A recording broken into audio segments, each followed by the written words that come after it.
Bismillahirrahmanirrahim. Assalamualaikum warahmatullahi wabarakatuh.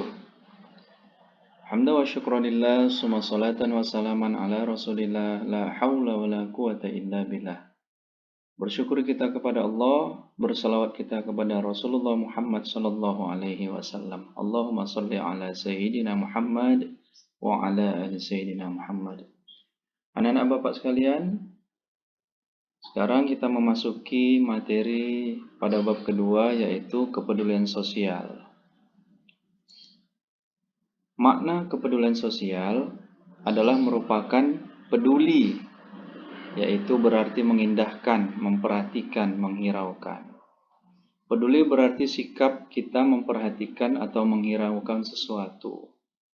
Sosial memiliki arti berkenaan dengan masyarakat. Nah, jadi dengan demikian, kepedulian sosial adalah sikap memperhatikan atau menghiraukan sesama anggota masyarakat. Sikap kepedulian sosial diperlukan agar hubungan kerjasama antar sesama dapat terbina dengan baik. Lalu dampak positif dari kepedulian sosial itu sendiri adalah yang pertama, sikap gotong royong dalam bermasyarakat dapat terwujud. Nah, ini contohnya ketika adanya kerja bakti untuk membersihkan selokan dan sebagainya. Yang kedua, hubungan persaudaraan antar sesama manusia dapat terjalin dengan kuat. Ya, tidak hanya kita menjalin persaudaraan kepada orang yang sesama Islam, tapi kalau untuk hubungan sosial, silakan kita bergaul dengan agama apa saja untuk memperkuat ataupun untuk menambah solidaritas kita sebagai manusia. Selanjutnya, menumbuhkan kerukunan dan kebersamaan, sudah jelas. Terwujudnya persatuan dan kesatuan, menghilangkan kesenjangan sosial, kesejahteraan jadi merata. Nah, inilah daripada tujuan atau dampak positif daripada kepedulian sosial. Selanjutnya, anak Bapak sekalian, ini kita akan membahas tentang surah Al-Kautsar. Bunyi surah Al-Kautsar itu adalah Bismillahirrahmanirrahim. Inna a'tainakal kautsar fashalli li rabbika wanhar inna syani'aka huwal abtar. Sungguh kami telah memberimu Muhammad nikmat yang banyak, maka laksanakanlah salat karena Tuhanmu dan berkurbanlah sebagai ibadah dan mendekatkan diri kepada Allah. Sesungguhnya atau sungguh orang-orang yang membencimu dialah yang terputus dari rahmat Allah. Lalu ayat yang pertama ini menjelaskan kepada kita bahwa Allah Subhanahu wa taala itu sangat banyak sekali memberikan nikmat kepada kita, terkhusus kepada Nabi Muhammad sallallahu alaihi wasallam. Penafsiran mengenai Al-Kautsar ataupun nikmat tersebut adalah yang pertama, Al-Kautsar itu dikatakan sebagai sebuah telaga yang airnya akan diminum oleh umat Nabi Muhammad. Ya, Nabi Muhammad SAW dan para umatnya untuk melanjutkan perjalanan ke surga. Nah, inilah dia, telaga yang nantinya akan diminum oleh Nabi Muhammad dan umatnya untuk melanjutkan perjalanan ke surga, menurut Anas bin Malik. Yang kedua, Al-Kautsar itu adalah namanya disebut di segala penjuru. Itu menurut Al-Mawardi. Ya. Selanjutnya, suatu mukjizat dari Allah Subhanahu wa taala sehingga doa Nabi Muhammad dan umatnya yang soleh selalu dikabulkan. As-Sa'labi. Selanjutnya, penafsiran mengenai Al-Kautsar adalah banyaknya sahabat, ya, umat dan pengikut Nabi Muhammad sallallahu alaihi wasallam. Abu Bakar bin Iyasi dan Yaman bin Ri'ab. Ya, itulah dia. Selanjutnya, nubuah ataupun kenabian, itu menurut Ikrimah.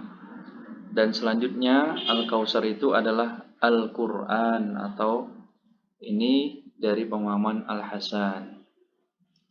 Ayat kedua menjelaskan tentang Allah memberikan dua perintah kepada Nabi Allah Muhammad SAW, khususnya umat Islam pada umumnya. Nah, perintah yang pertama itu adalah kita disuruh untuk melaksanakan sholat, dan yang kedua untuk menyembelih hewan kurban. Ibadah kurban memiliki dua arti penting, yaitu sebagai bentuk ketaatan dan keikhlasan serta sebagai bentuk ibadah sosial. Nah, ini dia. Jadi kurban itu adalah kita mengeluarkan harta kita untuk kita sedekahkan untuk diperuntukkan kepada kehidupan sosial. Nah, ayat ketiga adalah sesungguhnya orang yang membencimu Muhammad maksudnya.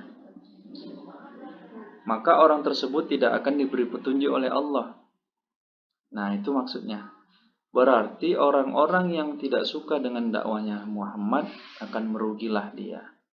Dan dia termasuk orang-orang yang akan terputus dari rahmatnya Allah. Selanjutnya anak-anak bapak sekalian, kita akan mempelajari tentang surah Al-Ma'un. Ya, bunyi surah Al-Ma'un adalah Bismillahirrahmanirrahim. Ara'aital ladzi yukadzibu bid-din, fadzalikal ladzi yad'ul yatim, wa la yahuddu 'ala ta'amil miskin, fawailul lil musallin, alladzina hum 'an salatihim sahun, alladzina hum yura'un wa yamna'unal ma'un. Artinya, dengan nama Allah yang Maha Pengasih, Maha Penyayang, tahukah kamu orang yang mendustakan agama, maka itulah orang yang menghardik anak yatim dan tidak mendorong memberi makan orang miskin, maka celakalah orang yang sholat, yaitu orang yang lalai terhadap sholatnya, yang berbuat riya dan enggan memberi bantuan. Anak-anak bapak sekalian, pertanyaan yang diajukan oleh Allah yang dimaksud dalam ayat 1 ini adalah agar umat Islam itu memperhatikan orang yang celaka adalah orang yang mendustakan agama, yaitu orang-orang yang suka menghardik anak yatim, menzalimi haknya, tidak memberi makan. Nah, itu adalah contoh-contoh perbuatan yang tercela yang terkadang dilakukan oleh orang-orang yang mendustakan agama. Selanjutnya ayat 4 ke 5, ayat 4 dan 5 menjelaskan bahwa orang yang celaka itu salah satunya adalah orang yang sholat. Tapi bagaimana yang melalaikannya? Nah, Ibnu Abbas dan ulama yang lain sependapat bahwa orang yang munafik yang melaksanakan sholat secara terang-terangan namun tidak melaksanakan sholat di saat tidak terlihat orang lain. Artinya apa? Anak-anak bapak sekalian, ketika ramai orang, ketika dia berada di tengah-tengah orang, dia semangat seolah-olah dialah yang paling soleh melaksanakan sholat. Tapi dalam kesendirian, dia tidak melaksanakannya karena tidak dilihat oleh orang lain. Nah, ini contoh yang terang-terangan dari orang yang munafik tadi. Inilah orang yang merugi, orang yang lalai. Menurut Masyruk dan Abu Ad-Duha, lalai berarti melaksanakan sholat di luar waktu yang telah ditentukan oleh syariat. Bisa juga lalai dalam waktu pelaksanaannya, yaitu dengan menundanya di waktu yang paling akhir secara terus-menerus. Nah, selanjutnya anak-anak bapak sekalian, kaitan surah Al-Kautsar dan surah Al-Ma'un tadi, ya, yang harus kita lakukan dalam kepedulian sosial. Yang pertama adalah surah Al-Kautsar, ya, diwujudkan dengan bentuk penyembelihan kurban. Nah, itulah kandungan yang pertama. Kemudian dagingnya dibagikan kepada orang yang memerlukan, terutama fakir miskin. Kalau dalam surah Al-Ma'un, kepedulian sosialnya adalah menyantuni anak yatim, tidak menghardiknya, peduli kepada nasibnya, begitu juga dengan orang miskin, dan suka membantu meringankan beban orang lain sesuai kemampuannya. Nah, inilah dia yang paling baik, ya, anak-anak bapak sekalian. Ya, kita lanjutkan. Nah, ini di dalam hadis nanti bisa, ini hadis tentang bentuk kepedulian sosial, ya. Seorang yang melapangkan seorang muslim dari suatu kesusahan dunia, Allah akan melapangkannya dari salah satu kesusahan di hari kiamat. Seseorang yang meringankan penderitaan orang lain atau seseorang, Allah akan meringankan penderitaannya di dunia dan akhirat. Sesungguhnya, nah ini dia, seorang yang menutupi aib seorang muslim, Allah akan menutupi aibnya di dunia dan akhirat. Allah akan menolong seorang hamba selama hamba itu mau menolong saudaranya. Nah, inilah dia enak, ya. Ini berkenaan dengan hadis kepedulian sosial. Kita lanjutkan. Dalam hadis lain dijelaskan bahwa al-muslimul akhul muslim, ya. Seorang muslim itu saudara bagi muslim lainnya. Jadi kalau kita bersaudara dengan muslim satu dengan muslim yang lainnya, kita tidak boleh menganiayanya, apalagi mengolok-oloknya, membuat sakit hatinya. Nah, jadi sikap kita sebagai seorang muslim itu membantu saudaranya, membantu keperluannya.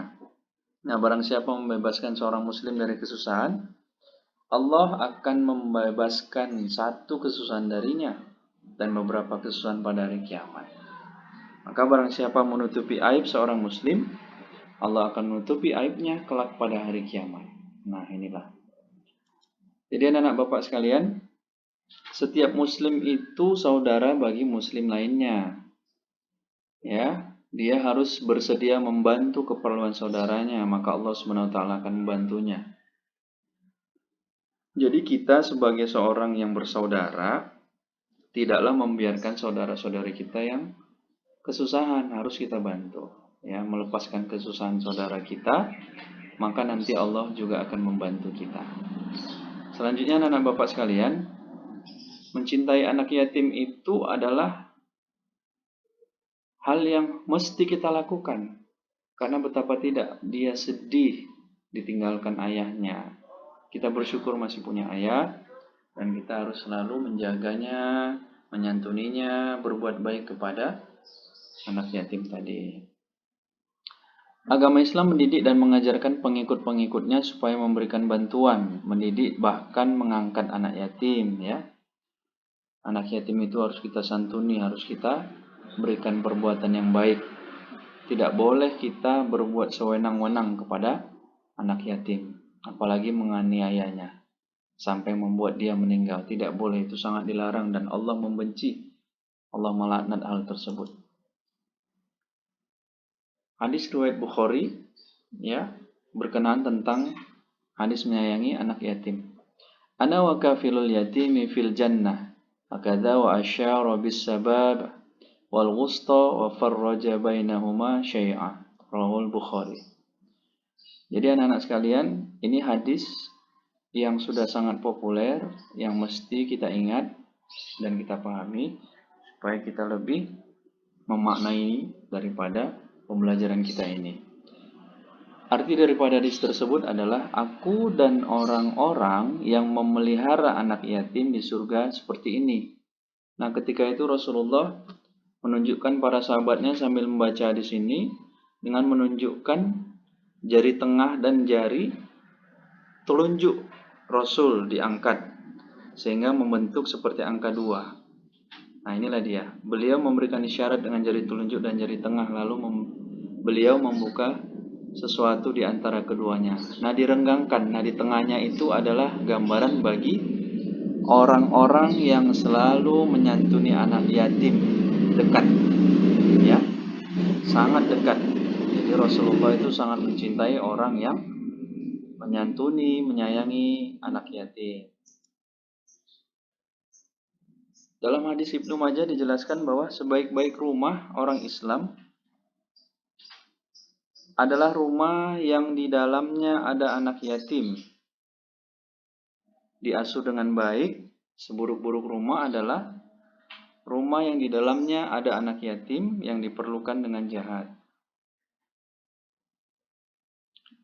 Anak-anak Bapak sekalian, selanjutnya keterkaitan kandungan hadis tolong-menolong dan mencintai anak yatim yang pertama. Sikap tolong-menolong dan mencintai anak yatim merupakan ibadah yang berdimensi sosial. Sikap tolong-menolong dan mencintai anak yatim merupakan bukti pelaksanaan terhadap ajaran agama. Berarti ia termasuk dalam golongan pendusta agama. Dengan tolong-menolong dan mencintai anak yatim, berarti telah membantu meringankan beban atau penderitaan sesama muslim. Sikap tolong-menolong dan mempedulikan anak yatim merupakan bentuk dakwah bilhal, sehingga diharapkan dapat menarik simpati dari orang lain yang masih lemah imannya. Nah, yang terakhir anak-anak Bapak sekalian, Perilaku tolong-menolong dan mencintai anak yatim dalam kehidupan sehari-hari. Yaitu yang harus kita lakukan adalah yang pertama, membantu korban bencana alam, kebakaran, dan lain-lain. Kita juga mengunjungi teman, kerabat, atau saudara yang sedang sakit, termasuk dalam keadaan salah satu bentuk kepedulian sosial. Memberi bantuan kepada orang yang susah, menjadi orang tua asuh bagi anak yatim yang kurang mampu, mengunjungi panti asuhan, gemar bersedekah, mengeluarkan zakat, dan yang terakhir adalah mau melaksanakan kegiatan kemasyarakatan.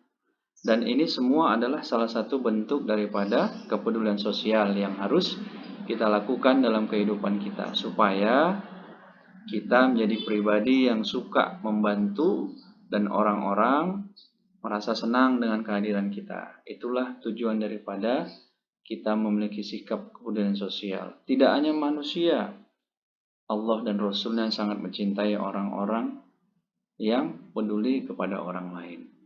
Jadi anak-anak Bapak sekalian, demikian. Mudah-mudahan materi ini menambah khasanah yang baik bagi kita, pengetahuan, dan bisa kita amalkan dalam kehidupan sehari-hari. Amin amin ya rabbal alamin. Billahi taufiq wal hidayah. Assalamualaikum warahmatullahi wabarakatuh.